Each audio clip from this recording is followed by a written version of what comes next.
He discovered his wife's affair, and when he confronted her she just vanished into thin air. She cheated. He found out. And when he looked her in the eyes and asked her to explain herself, she said absolutely nothing. Not a word. Not a text. Not even the courtesy of a lie. She just disappeared. And somehow, that silence hurt more than the affair itself. Because at least an explanation would mean she still thought he was worth talking to. This said something else entirely. So let's go back to the beginning of how this man found out his wife of however many years had been betraying him, and how what happened next revealed exactly who she really was underneath all of it. He is 40 years old. And like a lot of people who end up in this community, he never saw it coming in the way that people always say they never saw it coming, except in this case you actually believe him. There is something about the way he tells it that carries the unmistakable weight of genuine shock, the kind that does not perform itself for an audience but instead sits quietly in the details, in the small observations he makes about how ordinary everything felt right up until it was not. He was not a man who had been quietly suspecting something for months and finally confirmed it. He was a man going about his life, his routines, his mornings and evenings inside a marriage he believed in, and then one day that whole structure cracked open. He found out his wife was having an affair and he did what most people say they would do but rarely do cleanly. He confronted her directly. He did not send passive-aggressive texts. He did not stew in silence for weeks wondering if he was imagining things. He did not spend days rehearsing the conversation in his head while pretending everything was fine at the dinner table. He found out and he said something. That takes a certain kind of courage that I think gets overlooked in these stories because everyone focuses on the betrayal, but not everyone acknowledges how hard it is to actually stand in front of someone you love and say I know what you did. To hold your voice steady when your chest is collapsing. To look at a familiar face and suddenly see a stranger looking back. And what did she do when he confronted her? She ghosted him. The woman he was married to, the person who was supposed to be his partner, his person, the one who stood in front of everyone they knew and made a promise to him, simply stopped responding. No calls. No texts. No message saying I need time to think or I am sorry or even just that she had received his words and needed a moment. Nothing. She just went silent like he was a stranger she owed nothing to. And I want you to sit with that for a second because that is a level of emotional cruelty that is almost hard to wrap your head around. It is not just thoughtless. It is a choice. Every hour that passed without a response was a decision she made. Every notification she read and did not reply to was an active act of turning away from a person who was standing in the wreckage she created, reaching out a hand, and getting nothing back. This man's whole world just got flipped upside down. He is processing one of the most painful things a human being can experience, that specific kind of grief that comes with betrayal, where you are not just losing the relationship but also losing your understanding of what the relationship ever was. Every good memory now carries a question mark. Every moment of closeness now has a shadow cast over it. He is re-examining years of his life in real time, trying to figure out what was real and what was performance. And the person who caused all of it could not even give him the basic dignity of a conversation. She just vanished. And he was left sitting there in that silence with no answers, no accountability, and no idea what came next. That kind of silence is not neutral. It is its own message. And the message is that his pain did not register as something worth addressing. So he waited. He gave her the time that someone in that kind of emotional shock sometimes needs to give, because part of him was probably still holding on to the version of her he had believed in. The version that would eventually show up, red-eyed and ashamed, and try to explain. And eventually he realized that waiting was not going to get him anywhere. Because she was not going to come back and explain herself. She was not going to show up with remorse and a reason. She was not building up to some difficult but honest conversation. She was simply gone. So he did something that I think reflects a kind of clarity that takes a long time to find when you are in that much pain. He stopped waiting for her to decide when this got to be resolved. He stopped centering her comfort in a situation she had created. He took control of the only thing he could actually control, which was what happened next. He sent her an email. Not a begging email. Not a please come back and talk to me email. Not an email full of questions she had already shown she had no intention of answering. He told her they were meeting with a lawyer and she needed to give him a date that worked for her. That is it. Clean, direct, and completely final. No emotion she could weaponize. No vulnerability she could ignore. Just a practical statement about what was happening now. And you know what happened. She responded. Of course she responded. The woman who could not find a single word to say to her husband after blowing up their marriage suddenly had the ability to reply when legal proceedings were on the table. Because that is who she is. She only showed up when there was something in it for her, or something she needed to protect. And what did she say in that response? She said she just needed time. Not that she actually told him that when it mattered. Not that she reached out in those first terrible days and said, "Hey, I know I hurt you, I know you deserve answers, but I need a few days to get my head right." No. She just assumed he would understand. She sat in her silence, making her own choices, living her own version of this story, and assumed that on his end he would patiently hold space for her while she figured out how to handle the mess she made. She assumed he would manage his grief quietly, on her timeline, without demanding anything from her until she was ready to give it. The entitlement in that is staggering. The idea that she got to determine when he deserved a response, after what she had done, tells you everything about how she understood the balance of this relationship. Okay, I genuinely cannot decide if the ghosting or the blaming is worse. But we are about to get to the blaming. So the divorce moved forward, and here is where it gets really telling. She did not fight it. At all. There was no drawn-out legal battle. No dramatic last-minute attempt to save the marriage. No moment where she appeared at his door with the weight of everything she had done finally visible on her face, asking for one real conversation. A lawyer mediated and it was done. And on the surface you might think, well, at least it was easy. And yes, practically speaking, that is a mercy. It means he was not dragged through years of litigation while also trying to heal. It means the legal side of things moved as cleanly as something this painful can move. But emotionally it tells you everything. She was not fighting for the marriage because she never really valued it the way he did. Or she had already moved on so completely that there was nothing left in her to fight with, no attachment strong enough to make her stay and try. Either way, it is a gut punch dressed up as a resolution. Because here is the thing that really gets me about this story. It was not just the affair. It was not just the ghosting. It was what she said afterward.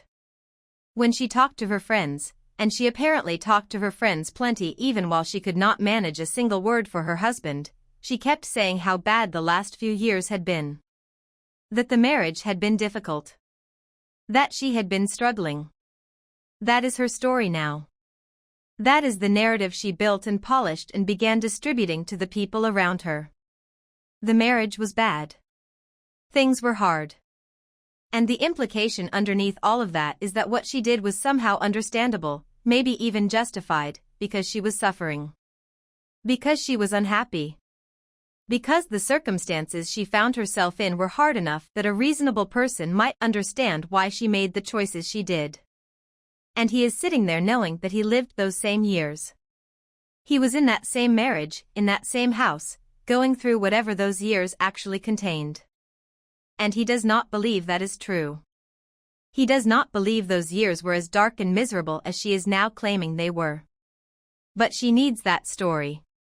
She needs it to be true because without it she is just someone who made a choice to hurt someone who loved her, and she cannot live with that version of herself. So she rewrote it. She took the shared history that both of them lived through and she revised it until it supported the conclusion she needed.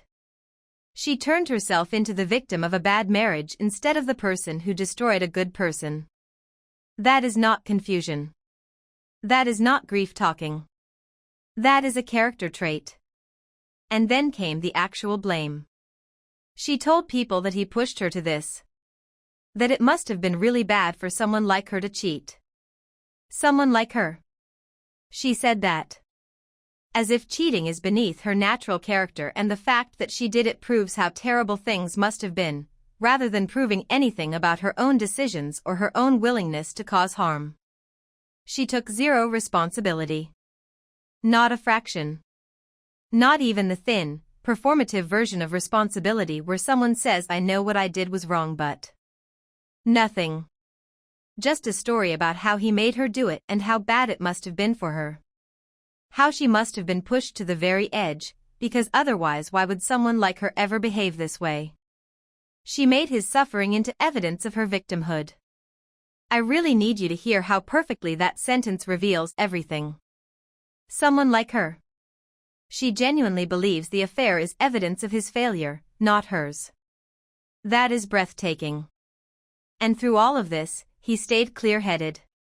He processed the confrontation, the silence, the legal proceedings, the blame-shifting, the friend conversations, all of it. He sat inside each of those painful realities without letting any of them collapse him. He kept making decisions. He kept moving. He chose the lawyer email over the begging text. He chose forward motion over waiting for her to give him something she had already shown she was not going to give. And he came out the other side officially divorced in what sounds like a remarkably short period of time.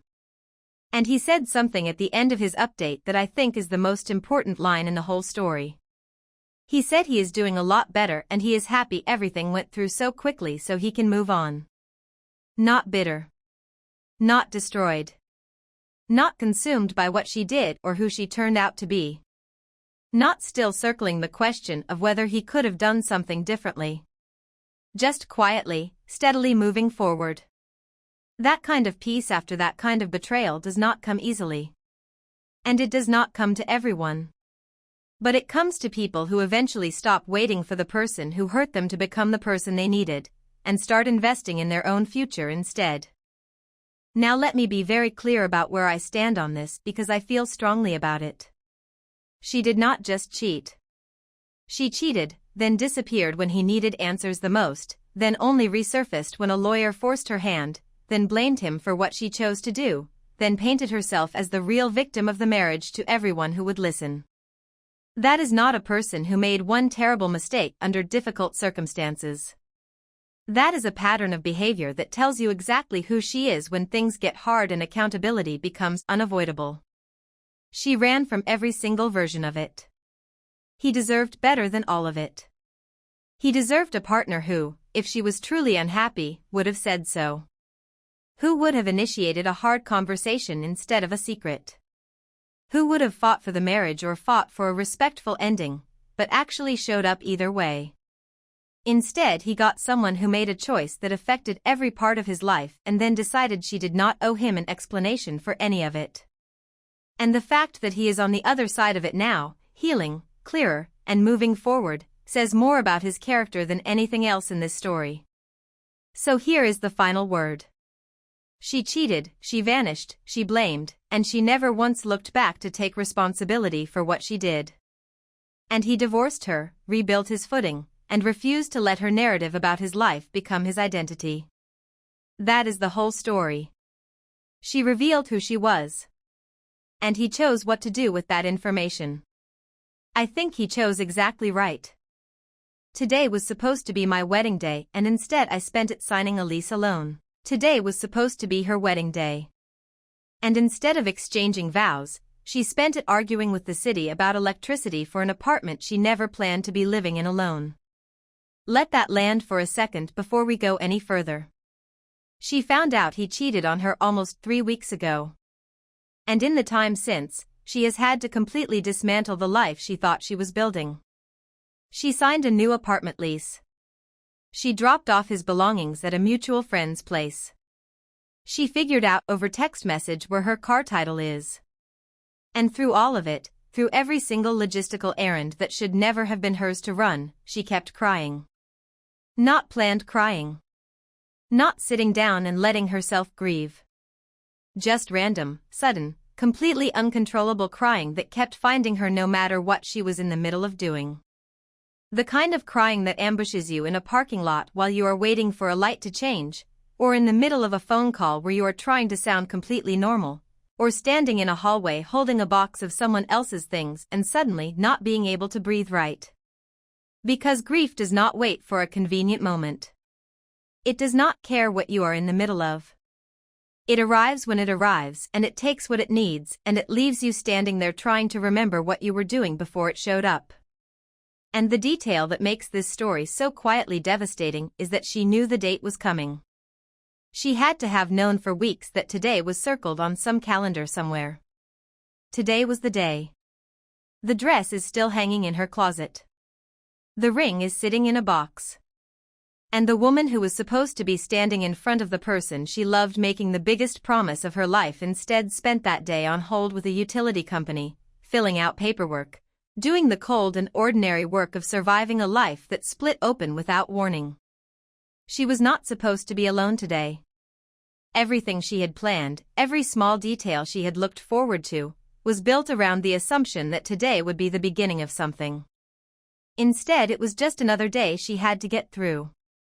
He asked her for a second chance a few days before she wrote this. And one of his friends got involved too, reaching out to ask her to consider giving him another chance, as if she just needed someone to frame it differently and she would suddenly change her mind. And I want to be careful here because I understand why people do that. His friends love him.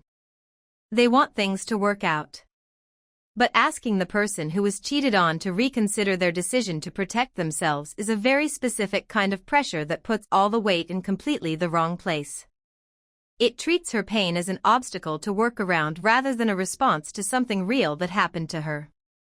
It asks her to absorb the consequences of his decision quietly and then hand him a path back in. And she was already exhausted. She was already running on grief fumes, managing logistics no one should have to manage alone, and then she had to deal with that on top of everything else. And here is what she said. She told them it will not work. Not because she does not love him, she is very clear that she does. Not because she wants to be done with him, because she clearly does not want any of this. But because she can see far enough ahead to know what would happen if she let herself go back. She said they would become toxic. She said love would curdle into bitterness and resentment and they would end up hating each other. And she chose the harder thing.